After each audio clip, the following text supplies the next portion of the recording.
Hei, salut! Ce mai faceți? Eu sunt Cătălin și cam nu mi-am dat pantalonii jos de pijama. Deci o să-mi dau acum. Opa! Ce-am? Și o să iau poșta de training.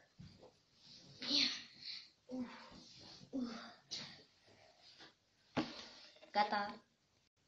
Azi vreau să vă pun o provocare. Vă provoc să vă abonați. Vă provoc să dați și like. O, de cerneală când am fost la școală.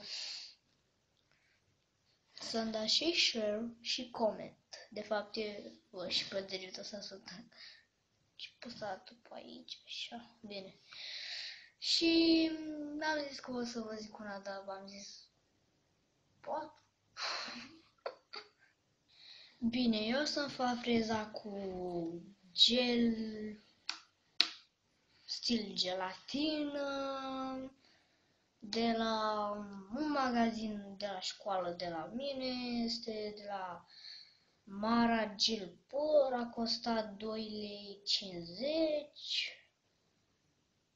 Este portocaliu. Ce-mi place. Haideți să ne dăm.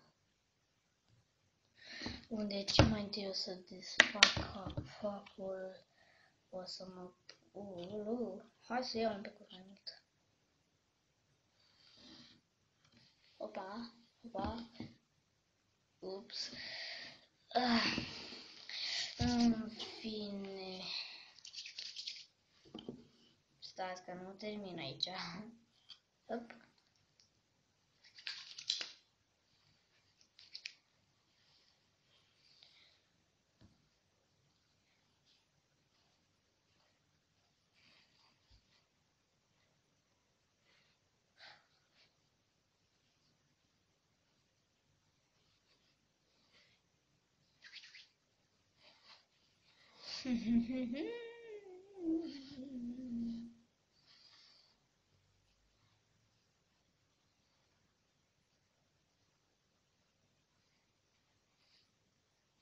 Bun.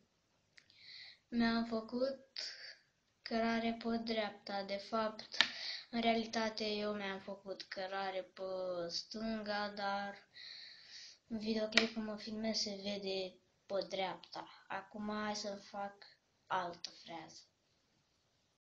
Bine, deci mi-o stric pe asta. Iau gel.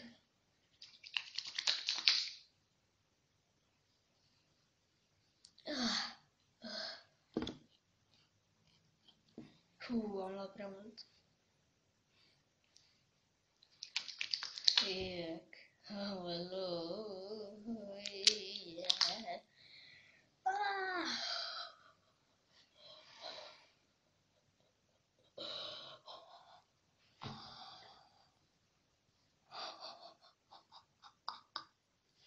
Incredibil așa ceva. Bine. Acum să ne piptănăm.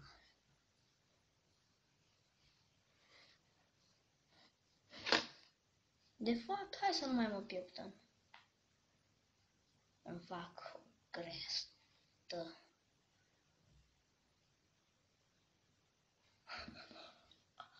Foarte fain. Bine, sper că v-a plăcut episodul și nu uitați să-mi dați like, share și coment. Eu am fost Cătălin. Pa, pa!